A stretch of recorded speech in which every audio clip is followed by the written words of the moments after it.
እስራኤል እንደ ሀገር በሀገሯ ህዝቦቿ መቀጠል ባልቻለችበት ሰዓት ኢትዮጵያ የገቡትን እስራኤላውያንን አቅፋና ደግፋ ቤተ ጸሎትን ፈቅዳ አምልኮታቸውን የብሉይ ኪዳኑን አምልኮት እንዳከናወኑ አድርጋ የኖረች ሀገር ነች ኢትዮጵያ።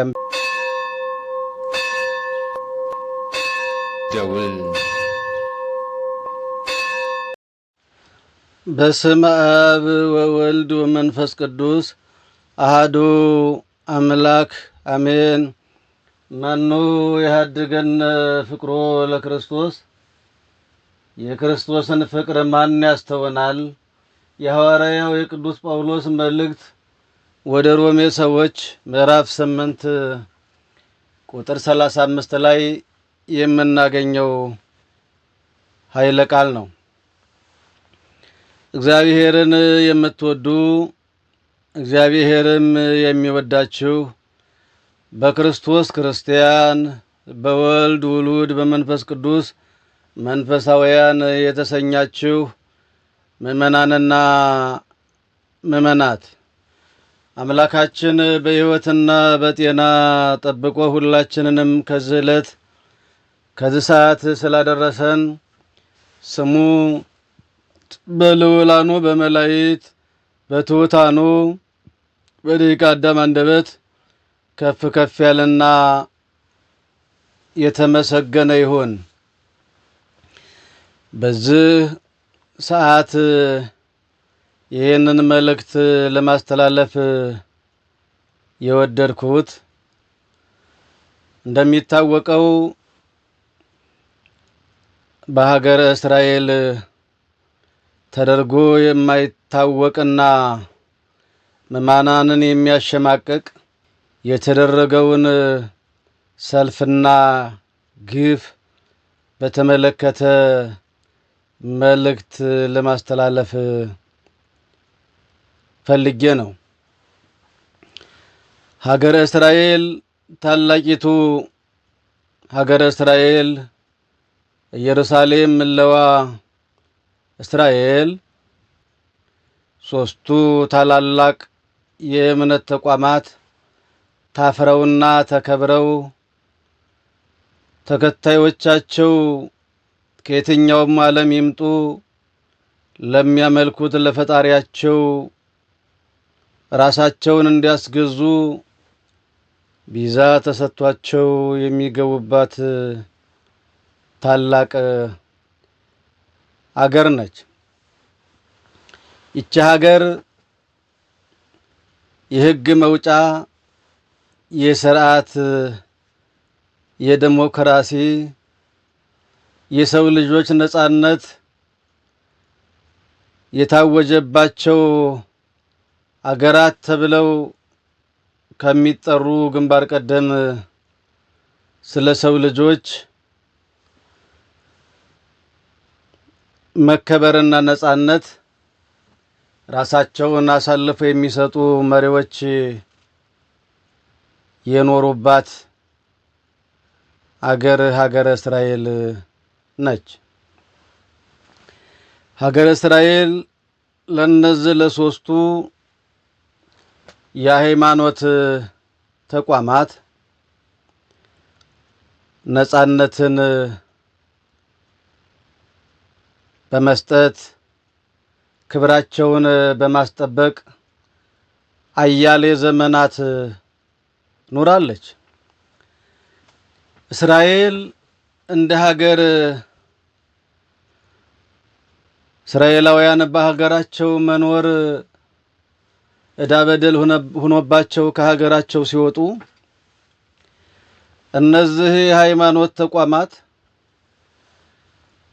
ሀገረ እስራኤልን ሲጠብቁ የነበሩ ስለ እስራኤላውያን ይጸልዩ የነበሩ እስራኤል እንደ ሀገር መስርታ አገር ነኝ ባለችበት ለእስራኤል የዳዊት የሰሎሞን ከተማ ደብረ ጽዮን መሆኗን እውቅና የሰጡ ታላላቅ የሃይማኖት ተቋማት መሆናቸው አያጠያይቅም። የኢትዮጵያ ኦርቶዶክስ ተዋሕዶ ቤተክርስቲያን ከነዚህ ከሶስቱ ታላላቅ የሃይማኖት ተቋማት አንዷ ስትሆን በተለይም ጌታችን መድኃኒታችን ኢየሱስ ክርስቶስ ከመወለዱ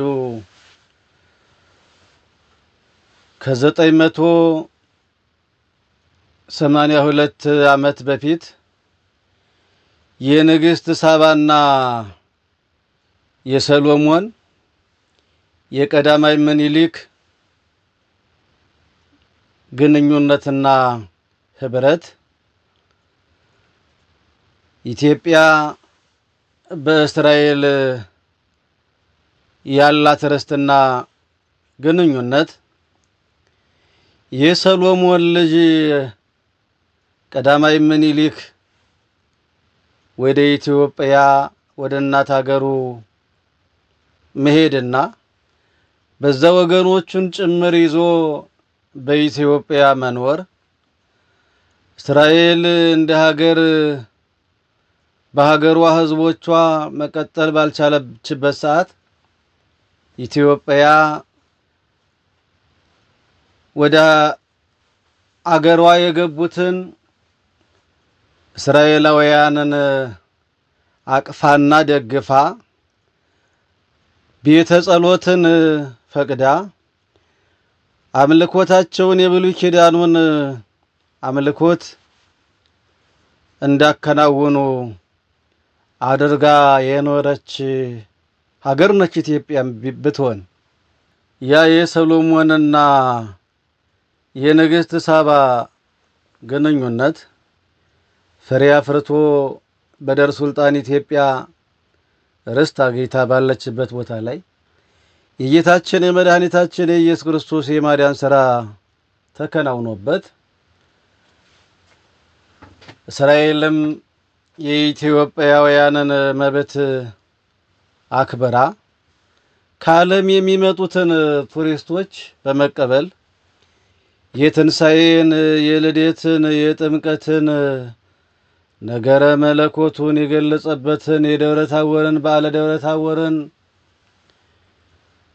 በዓለ ደብረ ዘይትን ነገረ ምጽአቱን ያስተማረበትን መታሰቢያ ዕለት ለማክበር ከመላው ዓለም የሚመጡ ኦርቶዶክሳውያንን በመቀበል እና በክብር በመሸኘት አያሌ ዘመናትን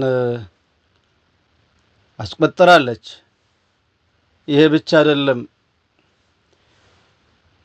በእስራኤል የሚኖሩ የኢትዮጵያውያን ርስት ገዳማት ታፍረውና ተከብረው እንዲኖሩ ምንም እንኳ የደር ሱልጣን ጉዳይ ልባት የሌለው በጉልበትና ጊዜ በሰጣቸው ሰዎች የተቀማው ርስት ሳይመለስ አሁን ያለንበትም ቢሆን የኛ ነው እያሉ ማስፈራራትና በየዕለቱና በየሰዓቱ መብራት እንኳን እንዳንቀጥልና እግዚአብሔር የፈጠረውን ውሃ እንኳ በአግባቡ እንዳንጠቀም ቢያደርጉንም እንኳ እስራኤል ለኢትዮጵያውያን የምታከናውነው ተግባራት በቃል የሚገለጽ አይደለም። ይህ በእንዲህ እንዳለ በዚህ ሰሞን የተወሰኑ ሰዎች ሰላማዊ ሰልፍ በመውጣትና ሃይማኖታችንን ዝቅ ለማድረግና ምዕመናችንን ለማሳቀቅ ለማዋረድ በአደባባይ ሰዎች ወጥተው የእምነቱን ተከታይ ወደ ጸሎት ቤታቸው ወደ አምልኮታቸው እንዳይሄዱ በመቃወምና በማህበራዊ ኑሯቸው እንዲበላሽ ሰው እንዳገላቸውና ማንም ከነሱ ጎን እንዳይቆም የሚያደርግ ሰልፍ ተከናውኗል። ይሄ ለእስራኤላውያን የሚመጥን ነው ወይ? በዛውም ላይ ደግሞ ሰልፉ ኢትዮጵያ ተወልደው ኢትዮጵያ አድገው በመጡና ባለውለታ በሆነቻቸው በትውልድ ሀገራቸው ባሉ በወገኖቻቸው ላይ እንደ አይነት አድማና እንደ አይነት የማሸማቀቅ ስራ በመስራታቸው ሐዘናችንን ለቅሷችንን እጥፍ ድርብ ያደርገዋል። እኒህ ሰዎች ፈጣሪያቸውን አመለኩ፣ ለፈጣሪያቸው ተገዙ እንጂ አልሰረቁ፣ አላመነዘሩ፣ የማንንም ርስት አልቀሙም። ሃይማኖታቸው ዕዳ በደል ሆኖባቸው ማንም ከጎናቸው እንዳይቆም ወደ መጡበት እንመልሳቸዋለን። ኢትዮጵያ ቢመለሱ ኢትዮጵያ ሰላም አለመሆኗ አለመረጋጋቷ እንጂ ምን ይጎላቸዋል? ኢትዮጵያ ምን የሚጎላት ሀገር ነች ለመሆኑ? ኢትዮጵያ የአየር ንብረቷ የተስማማላት ናት። በየጊዜው በሚነሳው ፖለቲካዊ ይዘት የኑሮ ውድነቱና የተለያየው መከራ ቢፈራረቅባት እንጂ ወደ ሀገራችሁ እንመልሳቸዋለን ብሎ ማስፈራራት ምን ይሉታል? ሰው ተወልዶ ትብቱ ወደ ተቀበረበት ሀገር ቢመለስ ምን ሊሰማው ይችላል ብላችሁ ታምናላችሁ? እናንተ ኢየሩሳሌምን እኮ እንዲኖሩባት ያስገደዳቸው የደምና የሥጋ ያጥንት ጉዳይ ነው። የደምና የሥጋ ያጥንት ጉዳይ እስራኤላውያን በመሆናቸው ቅድስቲቱን አገር ኢየሩሳሌምን በመውደዳቸው ብቻ ነው እንጂ ሌላ አስገድዶ ያመጣቸው አካል የለም። ይህ በእንዲህ እንዳለ ምዕመናን አምልኮታቸውን እንዳያመልኩ ሰው ከጎናቸው እንዳይቆም ማድረግ ይሄ ከሰው ልጅ የሚጠበቅ አይደለም። ይህ ነውር ስራ ነው። እንኳን በኢትዮጵያውያን በማንኛውም ላይ ቢሆን ይሄ ድርጊት አይደረግም።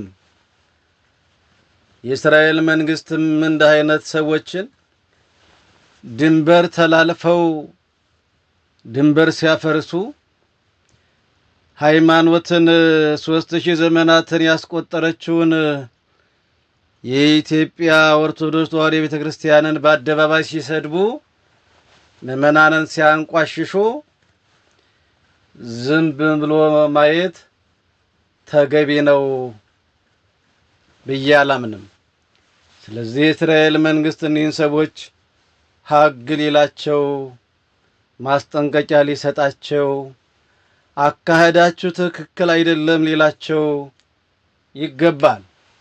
ምክንያቱም ዛሬ ምዕመናንን በአደባባይ በዚህ መንገድ ካሳቀቁ ነገ ሌላም ነገር ሊያስከትሉ ስለሚችሉ እናንተ ግን ሳትደናገጡ ሳትሸማቀቁ ይሄ መከራ ሰርቃችሁ ዘርፋችሁ ሳይሆን ሃይማኖታችሁ ዕዳ በደል ሆኖባችሁ ስለሆነ የሁሉ ስድብ፣ የሁሉ ውርጅብኝ፣ የሁሉ ከሰው መገለል የደረሰባችሁ እናንተ ስማችሁን በከንቱ ሲያጠፏችሁ ደስ ይበላችሁ። ከናንተ በፊት የነበሩትን ነቢያት እንዲሁ አሳደዋቸው ነበረና ይላል። ከመምህሩ የሚበልጥ ደቀ መዝሙር ከላኪው የሚበልጥ ተላኪ ከጌታው የሚበልጥ አገልጋይ የለምና እኔን ከነቀፉ፣ ከሰደቡ፣ ከሰቀሉ፣ ከገረፉ፣ ከገፈፉ እናንተንማ ቤተሰቡን እንደምን ይገርፋቸዋል፣ ይሰቅሏቸዋል፣ እስከ መጨረሻው የሚጸና ይድናል ነው ያላቸው። ስለዚህ ሐዋርያው ቅዱስ ጳውሎስም ይህንኑ ነው የደገመው። ከክርስቶስ ፍቅር ማን ይለየናል? ረሃብ ነውን? ረሃብ ቢከለክሉን ነውን ማለቱ ነው። ሕማም ነውን? ቢገርፉን ቢሰቅሉን ቢያዋርዱን ቢሰድቡን ነውን? መከራ ነውን? በእኛ ላይ በየዕለቱ በየሰዓቱ መከራ ቢያፈራርቁብን ነውን ይላል። መራቆት ነውን? ሰይፍ ሾተል አሳይተው እንገላቸዋለን እናጠፋቸዋለን ቢሉን ነውን? ከክርስቶስ ፍቅርን ሊለየን የሚችል ማንም የለም። ከርስታችሁ እናወጣቸዋለን እናባረራቸዋለን ከሀገር እናስወጣቸዋለን ቢሉን ነውን? በፍጹም ከክርስቶስ ፍቅር የሚለየን የለም። በአንተ ስም ስለተጠመቅን በአንተ ስም ስላመን አንተን ስለተከተልን ቀኑን ሁሉ እንገደላለን። ዘወትር እንደሚገደሉ እንደሚታረዱ በጎች ሁነናል በማለት ይሄ ታላቅ ሐዋርያ ይናገራል።